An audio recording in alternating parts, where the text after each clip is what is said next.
நடிகர் அரவிந்த் சாமி ஒரு இன்டர்வியூல சொல்லியிருப்பாரு.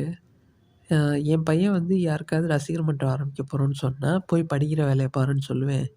அப்ப என் பையனுக்கு ஒண்ணு ஊராம் பிள்ளைக்கு ஒண்ணா, அதனால வேற யாரும் எனக்கு ரசிகர் மன்றம் வச்சாலும், அது வந்து எனக்கு உடன்பாடு இல்லைன்ற மாரி சொல்லியிருப்பாரு.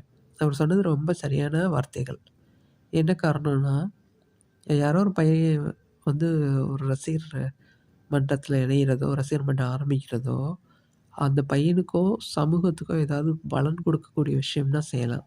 பட் இவங்க கட் அவுட்டுக்கு பாலாபிஷேகம் பண்றாங்க. அந்த பாலை ஒரு ஏழை பாலைக்கு குடுத்தா கூட ஒரு பிரயோஜனமா இருக்கும். அப்ப அதனால ஒரு பிரயோஜனமும் கிடையாது.